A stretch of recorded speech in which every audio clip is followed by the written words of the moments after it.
The sunscreen scandal shocking Australia, the world's skin cancer capital. Like many Australians, Rach grew up terrified of the sun in a country that has the unenviable title of skin cancer capital of the world. Her childhood was characterised by the infamous "no hat, no play" rule that is commonplace in Australian schools, 90s advertisements that warned the sun would give you cancer, and sunscreen tubes that stood guard at every door in her home. It made the now 34-year-old the kind of person who religiously applies sunscreen multiple times a day and rarely leaves the house without a hat. So she was shocked when doctors found a skin cancer on her nose during a check last November, something they said was abnormal given her age and radaging regime. Though technically classified as a low-grade skin cancer, a basal cell carcinoma, it had to be surgically removed, leaving the Newcastle mum with a scar just below her eye. "I was just confused, and I was a little bit angry because I was like, are you kidding me?" Rach, who asked that her surname not be used, told the BBC. "I thought I'd done all the right stuff and it still happened to me." That rage grew when she learned the sunscreen she had been using for years was unreliable and, according to some tests, offered next to no sun protection at all. Independent analysis by a trusted consumer advocacy group has found that several of Australia's most popular, and expensive, sunscreens are not providing the protection they claim to, kicking off a national scandal.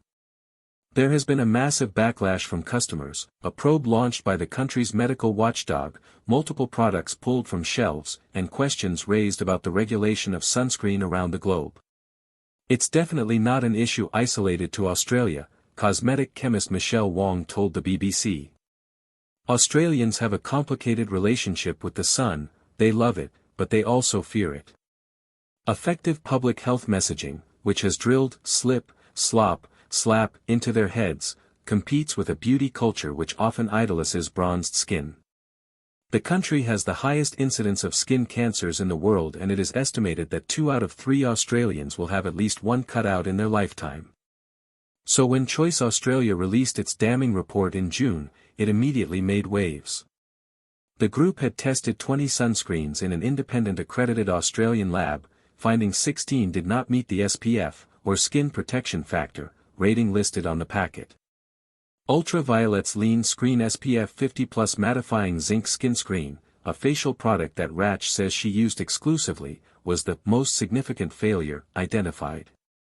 It returned a result of SPF 4, something that shocked Choice so much it commissioned a second test that produced a similar reading. Other products that did not meet their SPF claims included those from Neutrogena, Banana Boat, Bondi Sands, and the Cancer Council, but they all rejected Choice's findings and said their own independent testing showed their sunscreens worked as advertised. The uproar was immediate for the brands named in the report, and also prompted a swift response from the Therapeutic Goods Association, TGA, which said it would investigate the findings and take regulatory action as required. Ultraviolet bit back, saying they were confident that Lean Screen is safe and effective, and detailing extensive testing of the product, which has been sold in almost 30 countries, including the UK, and retails for upwards of $50 £24, $33. But less than 2 months later, it announced that Lean Screen would be recalled after it returned inconsistent results across 8 different sets of lab testing. "We are deeply sorry that one of our products has fallen short of the standards we pride ourselves on and that you have come to expect of us," read a statement published to the brand's Instagram account. It added that it has since ended the relationship with the initial testing lab. In the past fortnight, other brands have paused the sale of at least 4 more products, none of which were included in the Choice report. Rach knows there is no way to prove that there is a link between her diagnosis and the brand of sunscreen she relied on. She says she is not alleging there is such a connection. But she said Ultraviolet's response to the scandal was like a kick in the guts. She felt that they took no real accountability for the pitfalls of their product, and was let down by their decision to continue selling it for 2 months despite doubts over its efficacy. "I just had like the 5 stages of grief, you know," she said. "I was angry, I was upset, I was almost in denial.